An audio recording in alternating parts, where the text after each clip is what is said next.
आज भक्ति के नाम पर, योग के नाम पर, उपासना के नाम पर भ्रम का क्षेत्र है, अंधेरा दिखता है।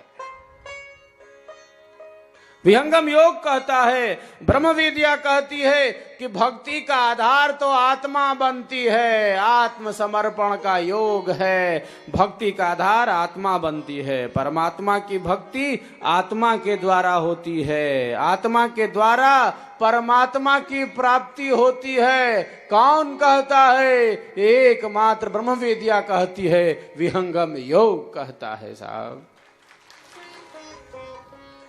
आत्मा सच्चित है, अस्तित्व है, चेतना है। परमात्मा सच्चिदानंद है, अस्तित्व है, चेतना है, आनंद है। उस आनंद का अनुभव आत्मा कर सकती है, आत्मा कर लेती है, आत्मा ही करती है। विहंगम योगी साधना के अभ्यास के द्वारा, सेवा सत्संग और साधना के द्वारा ऐसी उच्च भूमि में स्थिर हो जाता है जब वह स्वयं में स्थित होकर परम आनंद का अनुभव करता है।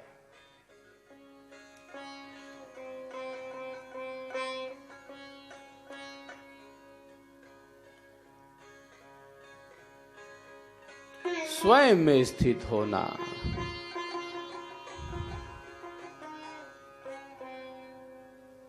भक्ति के नाम पर नृत्य संगीत, हाँ अरे साहब ये सब बाह्य स्थितियां हैं। भक्ति का मार्ग बहुत सूक्ष्म है, झीना है। अरे ये तो अभ्यास और वैराग्य का मामला है। भक्ति के नाम पर नृत्य करना, भक्ति के नाम पर केवल मन, वाणी और बुद्धि इंद्रियों के द्वारा कर्म करते रहना, ये तो भक्ति नहीं है। शुभ कर्मों को भक्ति नहीं कह सकते। हाँ, सीधी सी बात तो ये है। ब्रह्म विद्या क्या कहती है? विहंगम योग क्या कहता है? शुभ कर्मों का अपना फल है। लेकिन भक्ति तो इससे भी भिन्न वस्तु है। जैसा कर्म है वह फल उपस्थित होगा, शुभ का शुभ, अशुभ का अशुभ। भक्ति इनसे भिन्न है।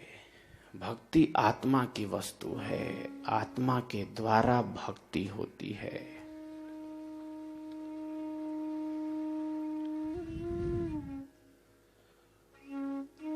ये बड़ी बात है।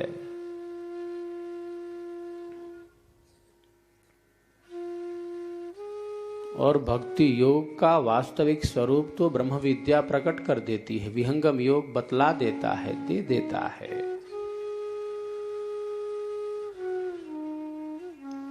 जागृत, स्वप्न और सुषुप्ति से हमें ऊपर उठा देता है।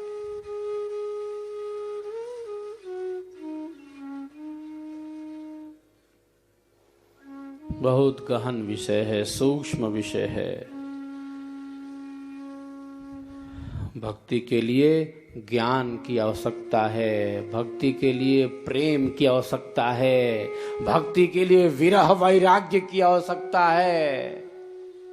ज्ञान से हीन कोई भक्ति नहीं है, प्रेम से हीन कोई भक्ति नहीं है। अंधेरे में भक्ति नहीं होती, अज्ञानता में कोई भक्ति नहीं होती, जड़ करणों से कोई भक्ति नहीं होती। सीधी सी बात है साहब। भक्ति भगवान की बहुत बारीक है, शीश सौंपे बिनु भक्ति नहीं। अहंकार का नाश नहीं हुआ तो कैसी भक्ति, अंधेरा नहीं छटा तो कैसी भक्ति। भक्ति के नाम पर मनोरंजन दिखता है आज। भक्ति के नाम पर केवल मन की खिलवाड़ दिखती है, मनोरंजन दिखता है आज। भक्ति कोई प्रदर्शन की वस्तु नहीं, दिखावे की वस्तु नहीं, आत्मा की वस्तु, सहज वस्तु है। ये स्वयं का प्रत्यक्ष है, आंतरिक तत्व है। ये अंतर यात्रा का पथ है, ये सूक्ष्म पथ है, ये जीना पथ है। ये मार्ग बहुत झीना है। जी न आए जी ना चलो, मनवत त्याग संयोग, क्रमशः सूक्ष्म हो रहो, अग्र गमन गति योग। ये सूक्ष्मता का मार्ग है साहब।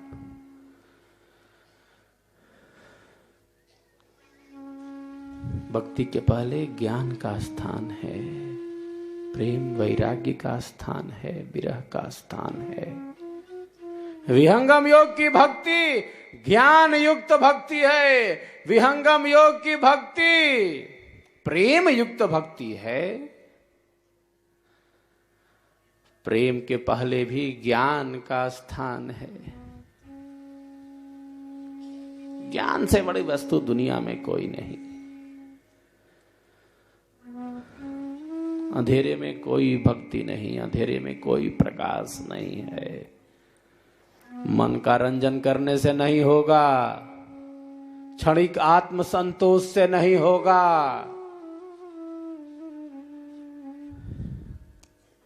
मनोरंजन नहीं है भक्ति। जिसे स्वयं का बोध नहीं, जिसे आत्म तत्व का बोध नहीं, उसकी भक्ति का आधार क्या होगा? उसकी भक्ति का आधार, उसके समर्पण का आधार वाणी इंद्रियां होंगी। कैसे होगा साहब? जिसने अभी अभिमान को नष्ट नहीं किया। निराभिमानी सरल स्नेह युक्त जीवन ही अध्यात्म के ऊंचे पथ पर ले जाता है।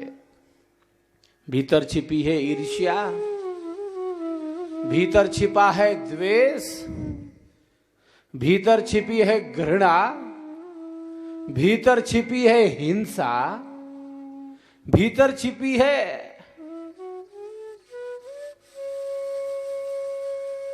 दूषित भावनाएं, अनियंत्रित काम, अनियंत्रित अर्थ।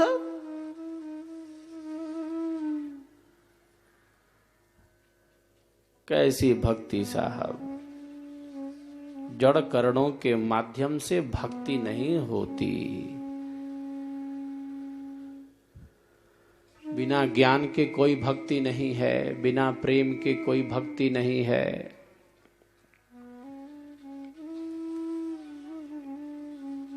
साधन मन के साथ है, तब तक भक्ति नाही।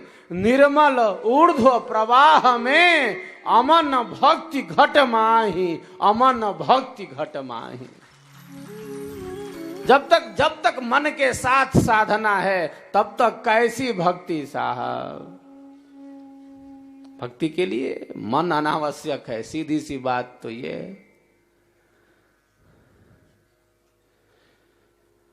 बहुत तेरे लोगों को ये सब बातें समझ में भी नहीं आएंगी।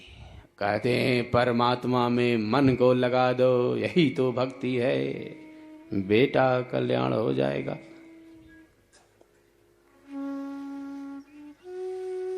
अरे मन कहां पहुंचेगा परमात्मा तक साहब? मन तो संकल्पों का केंद्र है, मन तो विकल्पों का केंद्र है।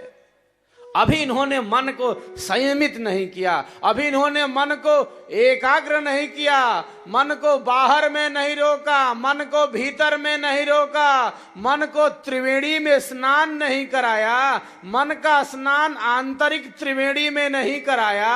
आंतरिक त्रिवेणी में मन के स्नान से मन शुद्ध होता है, पवित्र होता है।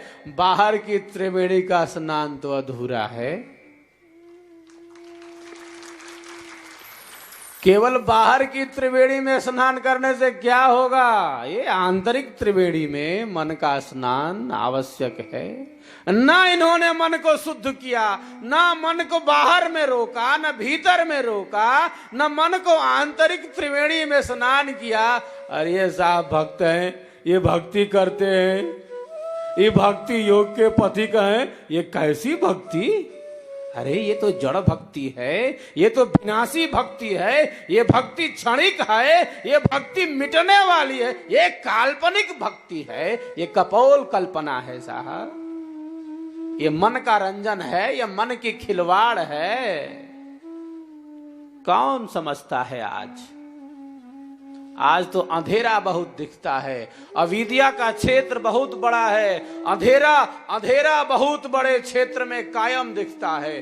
भक्ति के नाम पर, योग के नाम पर, प्रभु प्राप्ति के नाम पर, उपासना के नाम पर, धर्म के नाम पर, सत्संग के नाम पर, कथा के नाम पर, प्रवचन के नाम पर मनोरंजन तो अधिक दिखता है, सार बातों का तो अभाव दिखता है। सार तत्व क्या है, निर्छीर विवेक क्या है, कहां दिखता है? वहीं दिखता है, वहीं दिखता है, वहीं दिखता है जहां पर ब्रह्म विद्या है, जहां विहंगम योग है, जहां सदगुरु का स्वर वेद है। वही तो अध्यात्म का सवेरा है, वही अध्यात्म का उजाला है, वही तो आत्मा के कल्याण का मार्ग है, वही तो भक्ति की पराकाष्ठा है, वही योग की ऊंचाई है, वही साधना की गहराई है, वही आत्मा के कल्याण का साधन है, वही अंतःकरण की शुद्धि है, वही आंतरिक पवित्रता है, वही प्रभु प्राप्ति का मार्ग है। जहां पर ब्रह्म विद्या है, जहां विहंगम योग है, जहां सदगुरु का स्वर वेद है, जहां सेवा है, जहां सत्संग है, जहां साधना है। निरर्थक समय व्यर्थ करना बहुत बुरा है। इधर उधर की बातों को कहने से क्या होगा? निर्छीर विवेक है। कौए में वो ताकत नहीं है कि दूध मिश्रित जल को अलग कर सके। ऐसी शक्ति, ऐसा सामर्थ्य कौवे के पास नहीं है।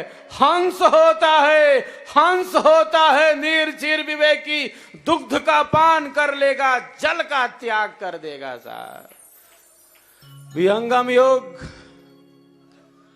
हंस बनाता है। ये सदगुरु का स्वर वेद है, ये ब्रह्म विद्या का रथ है। हंस बनते हैं यहाँ पर, हंसनियां बनती है यहाँ पर। निर्छीर विवेक पैदा होता है, अभ्यास वैराग्य दृढ़ होता है, भारत की आत्मा मजबूत बनती है। अध्यात्म हमारे देश की आत्मा है, अध्यात्म हमारे देश की आत्मा है, और इस आत्मा से हीन कोई जीवन नहीं हो सकता। इस आत्मा से विहीन कोई जीवन नहीं हो सकता। भारत में रहकर, भारत की हवाओं में श्वास लेकर हम अध्यात्म के वास्तविक तत्व से अलग नहीं हो सकते, अलग नहीं हो सकते। हम ऋषि पुत्र हैं, हमारे गोत्र ऋषियों के नाम पर हैं। अध्यात्म हमें विरासत में मिला है। भारतीय संस्कृति अत्यंत समृद्ध है, जिसने अध्यात्म की धारा को प्रकट किया है। अध्यात्म के नाम पर मनोरंजन नहीं चलेगा, अध्यात्म के नाम पर मिथ्या प्रलाप नहीं होना चाहिए, अध्यात्म के नाम पर कपोल कल्पनाओं में विचरण नहीं होना चाहिए। अध्यात्म का धरातल तो शुद्ध है, अध्यात्म का धरातल तो आत्मा है। जिस ज्ञान को आत्मा के धरातल से प्राप्त किया जाता है, वही तो अध्यात्म है।